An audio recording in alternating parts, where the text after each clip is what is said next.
Hello दोस्तों, अद्भुत कहानी संग्रह में आपका स्वागत है। आज की हमारी कहानी है जिम्मेदारी। कितना सुंदर घर बनाया है। सुमन और दीनानाथ जी घर की भव्य सुंदरता को देखकर मंत्रमुग्ध हो गए। घर में प्रवेश करके वह ड्राइंग रूम में बैठकर अतीत की यादों में खो गए। सुनिए, हाँ बोलो, आज बाजार से बनी बनाई सब्जी ले आइएगा। इतनी गर्मी में मुझसे किचन में खड़े होकर सब्जी नहीं बनेगी। वैसे भी आज मेरा कुछ बाजार से मंगवाकर खाने का मन है। रत्ना अपने पति भारत से रोज ही किसी न किसी चीज़ की डिमांड करती रहती। भारत भी उसकी हर बात की हामी भरता रहता। किसी दिन रत्ना का मॉल जाने का मन होता। जब भी मॉल जाती तो खूब शॉपिंग करके अपने लिए सामान लाते। जब से शादी हुई थी रोज़ ही नई नई शॉपिंग चल रही थी। सास ससुर अगर किसी भी चीज़ को लाने को कह देते तो दोनों ही तरह तरह की बातें बनाते। उन्हें लगता हम घर की जिम्मेदारी क्यों उठाएं। हम दोनों मियाँ बीवी का खर्च ही कितना है। भारत का अपना बिजनेस था। वह हर समय यही दिखाने की कोशिश करते कि हमारा बिजनेस ठीक से नहीं चल रहा है। उनके अपने खर्चों पर कोई लगाम नहीं थी। तरह तरह के ब्रांडेड कपड़े मंगाना, दोस्तों के साथ पार्टियां करना, सब पर वह दोनों खूब खर्च करते। और कहीं आना जाना, नाते रिश्तेदारी में कहीं भी खर्च करने का नंबर आता तो सास ससुर को ही करना पड़ता। इन सब के बावजूद भी घर में हमेशा कलेश होता रहता। सुमन जी अगर किसी भी खर्चे में थोड़ा किफ़ायत करने को कह देती तो रत्ना को बहुत बुरी लग जाती। उसे लगता सासू माँ तो बहुत कंजूस है, मुझे मन के मुताबिक खाने भी नहीं देती। रत्ना की आदत थी वह हर चीज़ को बहुत सारा बना लेती। आधा खाती, आधा काम वाली को देती और मौका लगता तो बचा हुआ चुपके से डस्टबिन में डाल देती। सास ससुर दोनों ही रत्ना की आदतों से परेशान हो चुके थे। उन्हें उनकी जिम्मेदारी का एहसास दिलाना ज़रूरी था। उन्होंने धीरे धीरे घर के खर्चों की जिम्मेदारी उन दोनों पर डालनी चाहिए, पर वह दोनों ये जिम्मेदारी उठाने को तैयार नहीं थे। उन्हें बस यही लगता हमारे दोनों का घर में खर्च ही क्या है। वह अपनी बात पर अड़े हुए थे। सुमन जी के बार बार कहने पर भी वह किसी भी जिम्मेदारी को उठाने के लिए तैयार नहीं थे। बेटे की लापरवाही को देखते हुए दीनानाथ जी ने एक दिन दोनों को बुलाकर कहा, परिवार में एक साथ रहने का मतलब ये नहीं होता कि आप अपनी जिम्मेदारियों से हमेशा पीछे रहें। जब हम साथ रहते हैं तो हमें कुछ जिम्मेदारियां भी उठानी पड़ती हैं। बहू बेटों को दीनानाथ जी की बात समझ में नहीं आ रही थी। उन्होंने अपने मन पर पत्थर रखकर दोनों को अपनी गृहस्थी अलग रहकर चलाने को कहा। भारत को अपने पिता की यह बात बहुत बुरी लगी।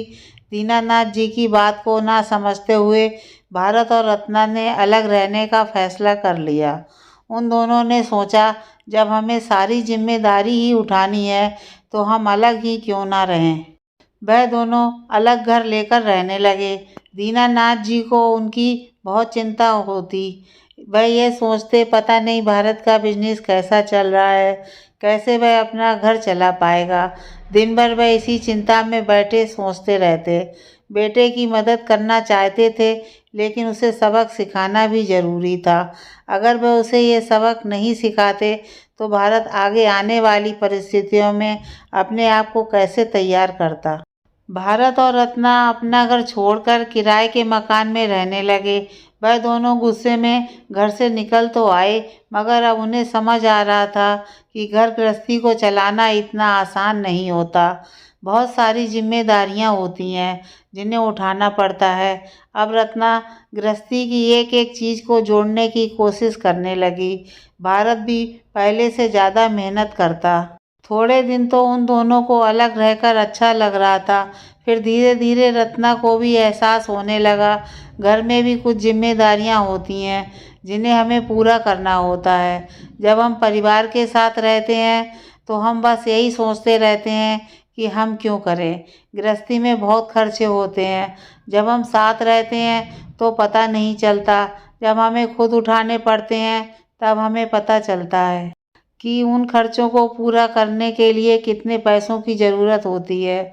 अब जब वह दोनों अपनी गृहस्थी बसा रहे थे तब एक एक चीज़ की ज़रूरत पड़ रही थी। आज जब खुद पर सारी जिम्मेदारियां आ गई थीं तो रत्ना ने भी थोड़ा पैसे को संभाल कर चलाना सीख लिया था। रत्ना को भी सबक मिल गया था।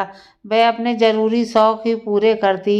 भारत की जहाँ दोनों हाथों से पैसों को अपने और रत्ना के ऊपर खर्च करता था, अब उसने भी पैसों की कदर करना सीख लिया था। उसे एक सबक ऐसा मिला जिसने उसकी ज़िंदगी बदल दी थी। माँ और पिताजी, चलिए, गृह पूजन का समय हो गया है। आपको अपने बेटे के घर का गृह प्रवेश करवाना है। बेटे की आवाज़ से सुमन और दीनानाथ जी अतीत की यादों से बाहर आ गए। बेटे के घर गृह प्रवेश में आए माता पिता यही सोच रहे थे, कभी कभी कुछ फैसले बच्चों के लिए ज़रूरी होते हैं। पूजा के बाद भारत और रत्ना ने सुमन और दीनानाथ जी के पैर छूकर आशीर्वाद लिया। वह दोनों अपने किए की माफ़ी मांगने लगे। भारत ने कहा, पिताजी, अगर उस दिन आपने हमें हमारी जिम्मेदारियों का एहसास कराने की कोशिश नहीं की होती तो शायद मैं आज इस मुकाम तक नहीं पहुंच पाता। मैं पहले की तरह पैसों की कदर करना नहीं जानता। मैं हमेशा अपने ऐशो आराम की ज़िंदगी को ही सर्वोपरि मानता रहा। आपके द्वारा दिए गए सबक ने मेरी ज़िंदगी बना दी। मुझे समझ आ गया कि हमें अपनी जिम्मेदारियां खुद उठाने की कोशिश करनी चाहिए। किसी के ऊपर डिपेंड रहकर ज़िंदगी नहीं चलती। परिवार साथ देता है, इसका मतलब ये नहीं कि हम परिवार का फ़ायदा उठाना शुरू कर दें। सुख दुख में हमारा परिवार ही हमारे काम आता है। बच्चे माँ बाप के साथ रहकर पूरे तरीके से माँ बाप पर डिपेंड हो जाते हैं। साथ रहकर भी हमें हमारी जिम्मेदारियों का एहसास रहना चाहिए और परिवार में मिलजुल कर जिम्मेदारियों का निर्वाह करना चाहिए। पिताजी ने भारत को गले लगाते हुए कहा, कोई बात नहीं बेटा, कहते हैं ना, देर आए दुरुस्त आए। तुम्हें समय रहते सब कुछ समझ आ गया। बस हमें और क्या चाहिए। हम तुम्हें तुम्हारी जिम्मेदारियों का एहसास कराना चाहते थे। हम तब भी तुम्हारे साथ थे और आज भी तुम्हारे साथ हैं। कभी कभी हम परिवार के साथ रहकर उन पर पूरी तरह से डिपेंड हो जाते हैं। हमें अपनी जिम्मेदारी उठाने की आदत ही नहीं होती। हम सिर्फ अपने लिए जीना सीख जाते हैं। परिवार को भी हमारे सपोर्ट की ज़रूरत होती है।